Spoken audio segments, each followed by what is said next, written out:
Official ভাবে Xiaomi Redmi Note 11 সিরিজটা যে বাংলাদেশে আসবে সেটা আমি অনেক আগে জানিয়েছিলাম। তো এবার Xiaomiর কান্ট্রি হেড নিজে জানিয়ে দিয়েছেন যে Redmi Note সিরিজের নতুন একটা স্মার্টফোনকে তারা নিয়ে আসবে এবং এই ফোনটা সম্পর্কে বেশ কিছু হিন্টও পাওয়া গিয়েছে। বিশেষ করে 90 হার্জ রিফ্রেশ রেটের ডিসপ্লে থাকবে এই ফোনটায়, মানে যেই ফোনটা আসছে অফিসিয়াল ভাবে।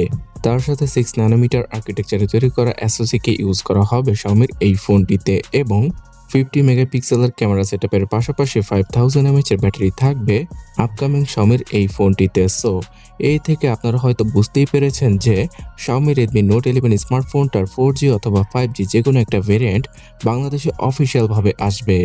বাট 5G স্মার্টফোনের তুলনায় 4G স্মার্টফোনটা আসারই সম্ভাবনা বেশি, বিকজ 4G স্মার্টফোনটাতে 90 হার্জের অ্যামোলেড প্যানেলের ডিসপ্লে ছিল আর Xiaomi বাংলাদেশ অবশ্যই চাইবে অ্যামোলেড প্যানেলের ডিসপ্লে যুক্ত স্মার্টফোনকে বাংলাদেশে আনতে।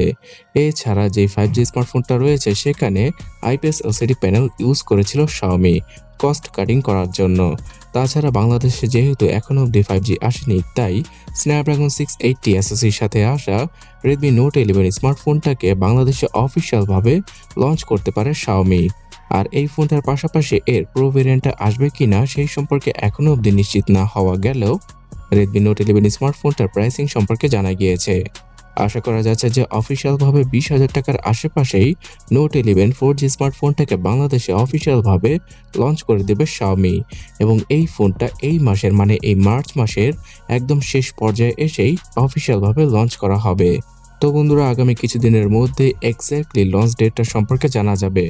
তো তখন আমি ভিডিওর মাধ্যমে অবশ্যই সবার আগে আপনাদের জানিয়ে দেব। তার জন্য চ্যানেলটাকে সাবস্ক্রাইব করে রাখুন। আর অফিসিয়ালভাবে যদি Redmi Note 11 Pro স্মার্টফোনটা নাও আসে, বর্তমানে সেই ফোনটা আনঅফিসিয়ালভাবে পাওয়া যাচ্ছে। তাছাড়া Redmi Note 11 4G স্মার্টফোনটার ইন্ডিয়ান ভেরিয়েন্টও আনঅফিসিয়ালভাবে পাওয়া যায়।